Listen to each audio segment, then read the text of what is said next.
Hey Gator fans, I'm Kelly Price here with Scott Carter of FloridaGators.com. It was a big day in Gainesville today, National Signing Day. The fax machine was busy at work, but we have 12 early enrollees on campus right now in January, and that is the most in the country. How big was it for McElwain and his staff to get those people on campus? That was a big part of their strategy going into this. You got to remember this was their first full recruiting cycle. When these guys got the job here in December of 2014, they really scrambled to put together that class last year.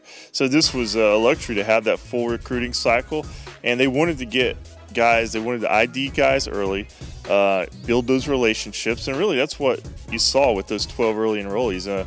That is the most in school history. It leads a nation, and it's a chance. Those guys are already here. They're working out. They're participating in conditioning. So they're going to be in spring practice, and that's a huge boost to your program when you have that many guys who can compete with your returning players. And then you throw in a quarterback there, Austin Appleby, who is transferred into the program. So that's 13 guys that are here right now competing with the players, and it gives this team, this coaching staff, a pretty good feeling about moving forward through the spring and having a different looking roster. How big was Appleby and the other quarterbacks who came in early? How is that kind of going to make things interesting in camp?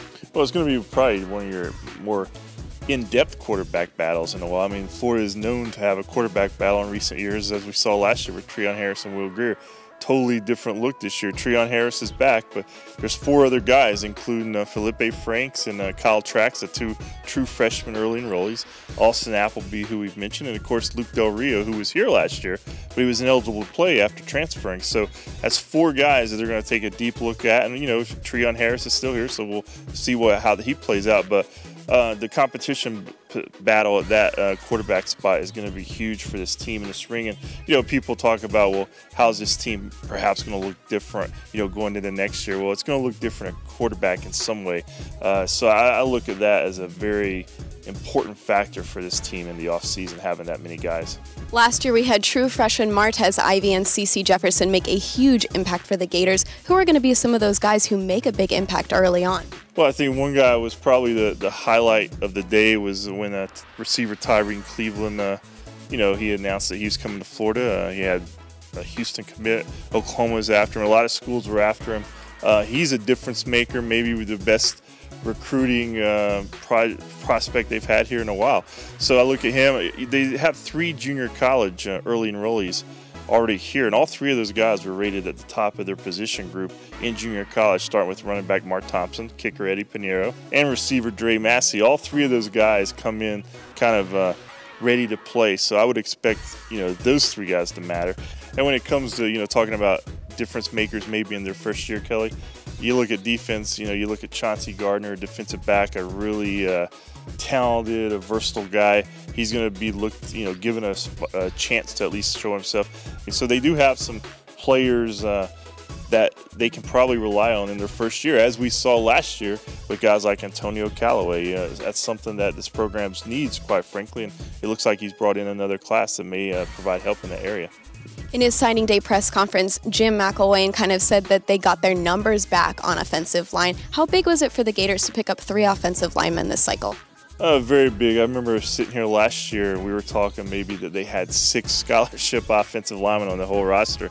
And then the way that played out, you know, you had Martez Ivy, you had Tyler Jordan, David Sharp. Some of these young guys really stepped in and helped this team a lot last year. But they've added 3 more. We'll start with Stone Forsyth. He's a guy who's already here in early enrollee. And today you had Jawan Taylor and Brett Hedgie, who was the first guy in this class, as Tyler Jordan was last year. Those offensive linemen really like to get up early and get their letters here. But you got 3 guys for Mike Summers to kind of add into that mix. But they really built some depth there last year. They feel good about that talent there. And McElwain did say specifically that it was good to see those numbers get back. So I look at every year, you need to add some offensive linemen, and he's done that in his 2 cycles so far. You mentioned Tyree Cleveland, the wide receiver out of Houston that they picked up today. How big was that for the momentum of this class? I think it was big. I mean, it got the fans excited. It got the coaches excited. This was someone that, you know, he can be that difference maker, as we talked about. You only come across those kind of guys ever so often, and He wants to be here. He's a kid who he grew up in Florida over in Jacksonville, but he moved out to Texas. He went to high school in Houston. And so, it seems like maybe he's off the radar a lot, but he's not really. He grew up a Florida fan. He's been to games here. But he's definitely a talent that you like to add into that mix, especially after they lost to Marcus Robinson to the NFL draft. You have Antonio Callaway, Brandon Powell returning, but Tyree Cleveland, he's a guy you like to add to that mix and see if he can find the role and be productive in his first season here.